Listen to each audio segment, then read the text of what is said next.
The way we lead impacts the way people live.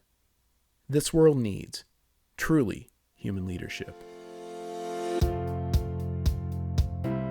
The most powerful, transformative part of our dialogue is when we say everybody's somebody's precious child. And I'll get people all the time saying, well, what do you do about the people that don't get it? The people that, no matter what you do, they just don't get it. And I said, it's easy. Just treat them like you'd like your son or daughter treated if they didn't get it. And the universal reaction is people sit back and say, well, that would be different. And I say, why is it different? It's somebody's child you're talking to. I'm Brent Stewart, your host. Thanks for listening. This podcast is an outreach of Barry-Wehmiller. You can connect with us on Facebook, LinkedIn, Instagram, and Twitter at Barry-Wehmiller, and find our podcasts, articles, and videos at trulyhumanleadership.com. A few years ago, our CEO, Bob Chapman, published a book, Everybody Matters: The Extraordinary Power of Caring for Your People Like Family. It was his story, as well as the story of Barry-Wehmiller, and our journey from traditional business practices to what we call truly human leadership. The central component in truly human leadership is in the subtitle of Bob's book, the concept of treating those within your span of care like family. Bob explains. Along our journey, people have said the questions we've asked revealed things we never would have imagined are part of what brought us to this word family. The best example I think of is that when people would interview in this journey, come in from the outside and interview our team members, they would describe it as a family.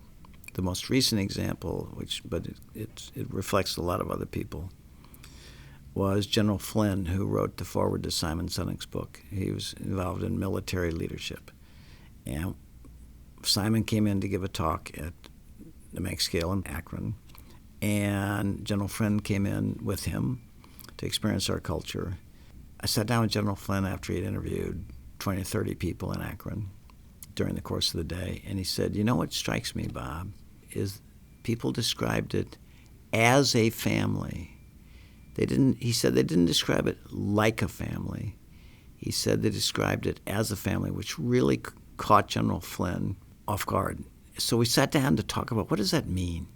What's happening is, I believe in our language, the word family means not that we're blood related, but the word family means, in a broader sense, a place of ultimate care. Okay, one place I feel safe and valued is with my family, which is a birthright. But when people feel cared for by leaders who have the skills and the courage to care, quite often people will actually use a word that they don't, without even thinking about it, and the word family comes up. Because when we say the extraordinary power of caring for people like family, we mean where people genuinely care for each other. On this episode of the podcast, we want to explore this concept of family in business by introducing you to a few actual families who work at a Barry-Wehmiller company. Now, many of the companies Barry-Wehmiller has adopted over the years are in small towns in the Midwest. They were family businesses that had a long legacy in their particular industry and in their communities. And one of those companies was BW Papersystems. It started out as Marquip in Phillips, Wisconsin, where it is still currently located and based. BW Papersystems is comprised of 15 brands that make machines that synthesize manufacturing in the paper processing industries. So every time you get a package in the mail or a pizza delivered, the box in which your item was received was probably made on a BW Papersystems machine. And they do a lot more other things. That's something that's probably just relatable. Phillips is in a rural part of Wisconsin, about an hour and a half south of Lake Superior, about 3.5 hours northwest of Minneapolis. And here's Shannon Stade, BW Papersystems Culture and People Development Leader, and Phillips, to tell you more about the town and the surrounding community. So we are a small town of about 1,500 people located in north central Wisconsin. So we are about 90 minutes from pretty much anything. But that's why a lot of people live here. There's a charm in that. There's a difference in culture that comes with that. There's a lifestyle that comes with that kind of environment. Yeah. The larger area, Price County, you're looking at about 12,000 people. And so that's made up of a number of smaller communities like Ogama, Kennan, and Catawba, Prentice, that are all outlying the Phillips area. So when we as Papersystems talk about our team of associates, we really can't just limit it to we're a Phillips business, we're a Price County business. We have people that come from surrounding counties. With this being such a rural area and us being such a large business in comparison to many in really the whole region, it does attract talent that they want to stay where they are. They're fine staying where they are, even if it's a 45-minute drive, but they're also willing to come here for the opportunity to be part of the team. I think it was unusual to me when I first started, the thought of being surrounded by your family members all day, every day at work and at home, because by nature that's not an ideal situation for me. I love my husband, I love my kids, but if I had to spend every minute of every day with them, I would start to feel a little claustrophobic. But we have so many husbands and wives and fathers and daughters, fathers and sons, uncles and aunts, who just kind of embrace that closeness. And I think, again, that comes with the lifestyle that is inherent in our community, where you know everyone and you're connected to everyone in some way.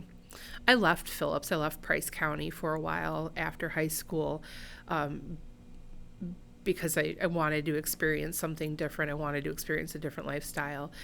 And coming back here and then into this environment where everybody is so interconnected was a little bit of a culture shock for me. But over time, as I've grown and matured and had my own family, when I walk around and see husbands and wives having lunch together, or see, a close friend that I work with have his son start to work with us right out of high school, and see how proud he is that he's able to kind of have that legacy built within the company, I get it. I get it. And there's definitely a sense of pride with these family groups that we have. And that makes me happy that we can provide that experience for them. So let's meet some families at BW Papersystems. Let's start with a mother and daughter, Tracy and Tana Williams. My name is Tracy Williams. I've been at Marquette BW Papersystems for 26 years. The reason I applied back 26 years ago was because my sister also worked here, and a position came available that she thought I might be interested in. And after 2 months, I was in and never left. So, yes, it's become like a family place for me. At home, it seems like that's all it is BW Papersystems, and I learned to love my job, do what I do, and spend a lot of time here. What I do for my job is customer service. The CSRs will sell parts that aren't available, not on hand, and I get work packets to get them made, and then through the shop and out the door through shipping department. I have been working at BW for 3 years. Was looking for a job change 3 years ago, and Mom was like, well, we got jobs open, apply. And I guess around here, BW is the place to work. So I applied and actually got in through the temp agency for 6 months, my first 6 months, and then was hired on into the motor shop where I built motors for 2 years. And then I recently had a job change where I'm working in their razor tooling and laser etch department. So I make tooling for the machines, and then I laser etch all the parts before they head out the door. And then once I get that packet done, it goes to my mom, and she puts it in the computer system so that they can ship it out the door. So Tana, when your mom told you that there was a position opening, did you think, oh, well, I got to work with my mom. Maybe I should think twice about that, or was that a concern at all? I didn't even think twice about it. My mom has always been my best friend. So, I mean, over the years, I went to school for a little bit, and then I moved home. And then I moved out for a little bit, and then I moved home. And Mom and Dad have always been there for me. And so to think about working with my mom, it wasn't even a second thought because I get to see her every day. I get somebody to go to when I need something, and somebody to talk to when I need to talk something out. Now I don't have to call her when I go home because I can just go talk to her before I leave for the day. So no, it wasn't even a second thought. And that works both ways because there'll be days that I'm just, like yesterday, just totally, there's so many things, boom, boom, boom, boom, and all of a sudden it just gets to you, we're human, And when she comes up for lunch, I let her have it all. And then I can forget it for the day, but it helps both of us. With having so many families working in the same space, does it make things feel different? Does it make it feel more like a community or a family environment? I guess in the past I did a lot of management roles. I managed a gas station, and then I also managed a heifer operation with cows. And we were always told, when you're hiring, don't hire family because it causes problems. Then you're bringing their family stuff into work, and you don't have that separation. But in my experience at BW, having family there is almost better because you have more of a connection with the people you're working with. It's not just, I don't care if I upset them because I only have to deal with them 40 hours a week. I don't have to deal with them when I get home. If I were to upset my mom, I got to go home to 4 older siblings that are going to be like, hey, straighten this out. Where I think the family dynamic is definitely one that I appreciate, and I have friends at work who also have family members there, and they're always they're always conversing with each other, running things through with each other. There's never any hostility or any of that with the family members, where it's so easy to be upset with somebody who you have no other connection with. Yeah. So it definitely helps, I think. Yeah, and it's almost some more skin in the game. Right. Too, right? It's like, I want to do well because I don't want to disappoint my mom. Right. Or, I know that my mom really appreciates when I get these parts done at the laser etch really fast so that they can get out the door because that's part of her position. So I want to make sure that she has that done, so that's one less thing off of her plate so she doesn't have to worry about it. Nick Runheim is a corrugated manufacturing leader. He's been with us at BW Papersystems and Phillips for 27 years. And his daughter, Ramey, is a production associate who's been with us for 8 years. She's also been a professor in our internal Barry-Wehmiller University, teaching our Culture of Service Foundations class. Ramey and Nick talk about how working together has affected their relationship and tell us the best part of their jobs. I would say, before I started working at BW, we were close, but we've gotten a lot closer now working together. Like him being there, me being able to see him if I have a crappy day and need to go vent or, anything like that, and he's there. It's brought us a lot closer together, and that's been really big. Prior to this, I was in the military too, and then the guards. Yeah, from that background, you could, you just tell people what to do instead of, thinking about their feelings and how you'd like to be treated more. So, yeah, she taught me stuff and, so did work. Yeah. Make you a better person. Yeah. What's the thing you like most about your team? Being that they are all locally and from around here, we kind of know each other. And it's just, we're kind of I guess it's a little different than family this way, but yeah, we kind of are a family. Everybody gets along most of the time, but little problems every once in a while, but yeah, it's a tight-knit group. Yeah. Rainey, what's your favorite thing about your position? It's kind of like speaking on what you said, where we're like a little family up there even, Robin's my work mom, so if I have something going on, I'll go over and say, oh my gosh, Robin, I need to tell you about this, and she's there to sound off on, but it's not something I would maybe talk to Dad about. So we are all close like that, and it's nice to have that. This next clip I want to share from Nick and Ramey isn't the best sound quality.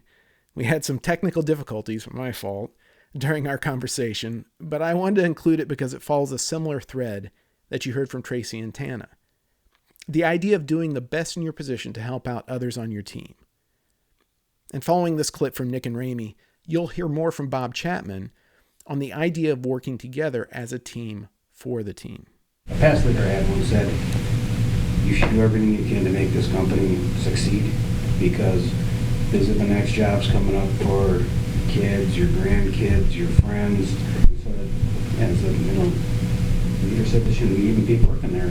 I think they care because we want it to be here. I mean, I have an 8-year-old daughter, and she, like right now, is like, I want to work where you worked when I grew up, Mom, so you got to think about that. I was contacted a few years ago by the president of our company in Green Bay. He said, look, my son's involved in this high school in Kimberly, Wisconsin, and the coach has read your book, would love to meet you. And I said, well, I'll be up in Green Bay. I'd be glad to meet him. So I get with this incredible young man, Steve Jones, who's the winningest high school football coach in the history of Wisconsin, won 72 games in a row, 5 out of 6 state championships. And he teaches, interestingly, a leadership class in Kimberly High School from his experience in coaching. And I said to Steve one day, because it always concerns me in sports, we have winners and we have losers, okay? I'll give you an analogy. We were doing some visioning for a very prominent school in terms of what is the purpose of athletics in education. And so Brian Willenhoff led a session. And so it was a group of coaches and parents and some really thoughtful people. And I walked up to this one coach that happened to be participating, and I said, how was your season? And she said, unfortunately, we lost in the semifinals. I said, I'm just curious. Why did you define your season as you lost in the semifinals? Why wouldn't you say, we came together as a group, we worked on, and we got all the way to the semifinals and played some incredible teams. I'm incredibly proud of my team. She said, that's a good question, because, again, she defined her season as they lost in the semifinals. Not that they got to the semifinals, but they lost in the semifinals. So I was talking to Steve about this, and I said, how do you teach kids about winning and losing? He said, we don't. And this was his brilliance, in my opinion. We teach them to play your position well for your fellow team members. Do it as an act of respect for your team members. So they don't. He says they never talk about winning and losing. They talk about playing your position well for others. So we have a society where we tend to play our position well for our career rather than for the other team members. So we use this. We actually filmed Steve presenting to his kids in high school about this concept, and we videotaped. We had Steve videotape and sent it to, and we did it to our executive leadership meeting. And we said, why wouldn't we have the same approach here with our 12,000 people? Don't do your job well so you can get promoted and get paid well. Play your position well for the other 11,000 people on the team who are counting on you. And possibly the outcome will be beyond your expectations, just like with Steve's. And so I would say to you, Simon and I have an expression. We imagine a society where people think of others first. In our individual careers, do we think of our initiatives as our career? Or do we bring to Barry-Wehmiller or to whatever organization you're part of every day the best you can for the position you play in the interest of others? And I would say to you, we have as Bill Urey at Harvard says, we have a me-centric world, not a we-centric world. It's all about me and my success. I play my position well at Barry-Wehmiller. I play because I want to get promoted. I want a good career. I want to make good money. Or do you play your position well at Barry-Wehmiller because you want everybody else to benefit from that. So shifting from your focus on the individual to the focus on the community. That's the world we imagine. That's the world we're working towards. Now let's hear from a husband and wife at BW Papersystems in Phillips, Mike and Teresa Przybleski. Mike and Teresa talk about what working at BW means to them, but also how it impacts the greater community. So I've been here for, I think October will be 13 years this year. I actually started in the electronics lab when I first started. Actually, I was 18 when I started here. Yeah, I worked a couple of summer jobs and stuff, and the opportunity come up, perfect timing. So I worked in the electronics lab for a few years, and not exactly sure. I'm doing inventory type stuff, inventory tech. So I work down in receiving, kind of float around helping some of the shipping guys, the receiving guys, and dealing more with the electronic stuff. So inventory tech for the panel shop area. I've worked for BW for 5 years, I guess we could say. It's been kind of a whirlwind. I went from just a basic accountant to a team leader position with direct reports, and it's been really enjoyable. And yeah, now I get to work at the same facility as my husband. So Mike and I are very close. We do everything together. We're on the local fire department together. We're local EMTs together. So we do literally everything together. And so we just enjoy being together, and being able to see each other at work is really nice. It kind of breaks your day up a little bit. You get to sit and talk about, your day a little bit more. And now having a baby on the way, it's going to be, I think, even nicer because we'll be close to baby, to daycare, to everything like that. We'll both be in the same location. We can both drop baby off together type thing. So, and this environment's so flexible that it just works really well for the both of us. Yeah. So, and then not only that, in my department, all of my coworkers are like family to me. We are an extremely close-knit group. We really keep tabs on each other. If I'm not at work, they're messaging me, where are you? Type thing. We go out to dinner, we go out to drinks. We enjoy each other's company a lot. We're constantly worried about each other, constantly checking in on each other. If we need anything, we know we can reach out to each other type thing. So, yeah. Coming in here, I didn't know what to expect, to be completely honest with you. I knew a few people who worked up here, but actually when I started in ETC, maybe knew one or two people in there, and I didn't necessarily work directly with them. Starting out pretty shy, I was young, 18, I didn't venture far from in there, and then once I finally started to expand, it's like, wow, yeah, there's, a lot of people we know work here, and before you know it, it's just the environment itself just starts to get everything just better. I mean, you converse with people, you talk to, it just makes the day a little more enjoyable, a little more fun when you know some of these people. I mean, you got a lot of people around the fire department with work there too, and it just makes it easier it actually makes it easier to do your job when you know some of these people, because you already kind of have a relationship. I mean, work is work, personal life's your personal life, you don't bring that home with you, but at the same time, it does make it easier. With the baby coming, I mean, my supervisor is more than willing to let me adjust my schedule to help accommodate, a child coming into the world. And so, your question with the fire, I guess I've been an EMT now for 6 years for Prentice down there. And then I've been on Phillips department here for, I got to say, probably all of that 6-7 years, maybe even 8 years up here as well. Because, during the day, every department in our area, whether it's EMS or fire, struggle during the day. Everybody's got jobs, everybody's, a lot of places don't allow their first responders to leave. I mean, if they do, you got to clock out, and that's, up here, we've got the policy written out that as long as it's during your normal shift, you're allowed to leave. And obviously there's stuff within reason that, us on the fire department, we've had that discussion, about certain calls, if we've got this kind of turnout, some of us need to get back to work, but the company is, working with us because, we're trying to help the community, and that part is great. I applaud BW for that. I know I've talked to people in our community that we go to help, and they, it's great. They thank BW. We're just so short-handed staffing wise for EMS, especially around here, Yeah, and I've been doing fire for 6 years maybe, and then EMS for. I started out driving when Mike started as an EMT, and then I became an EMT 3 years ago. And so it's been a joy. We enjoy doing it together. Wow. It makes us really close. Adds a different level to our relationship. Because you often go into extremely stressful situations.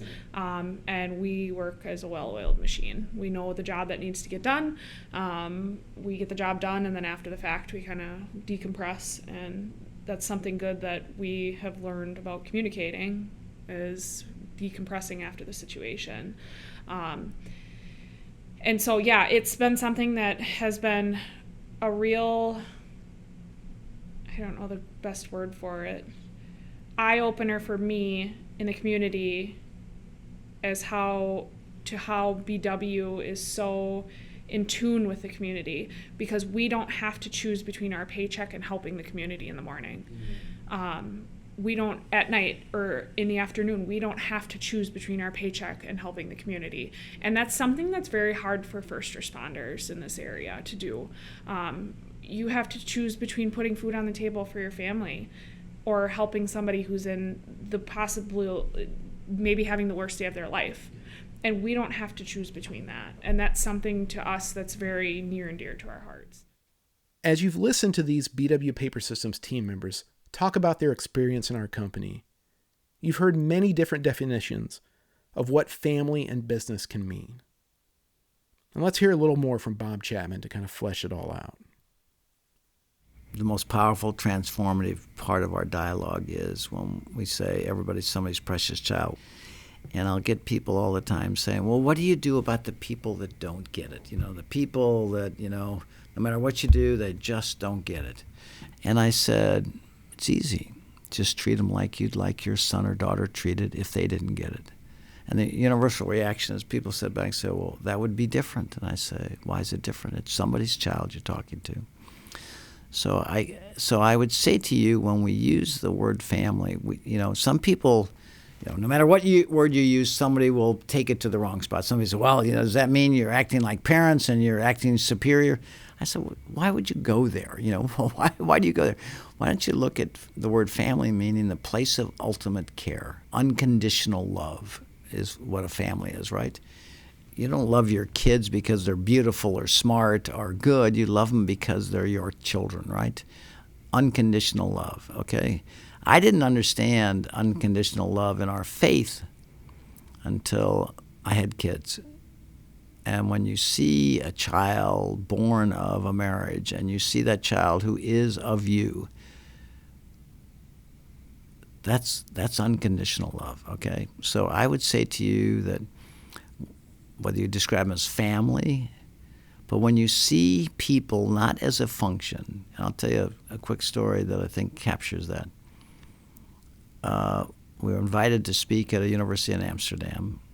2 McKinsey partners from the Abercon group of McKinsey, which is their leadership-focused team, hosted me at the university in Amsterdam. So I gave my speech in an auditorium. The 2 partners were there. And after the speech, the one partner took us back to the McKinsey offices for a roundtable discussion with the McKinsey team. And the other partner had to go to Manchester, England for an event. So McKelly leaves, Roland takes us to the office, and we're sitting, so we have lunch, and now we gathered together, we're sitting around a room to kind of share the impressions with this team. And McKelly walks back in the room. So McKelly, thought you were going to the airport to go to Manchester, England. He said, Bob, as you know, I attended your speech, so I really got a lot out of it. And he said, I got in a cab right outside the university, and it was a relatively young cab driver.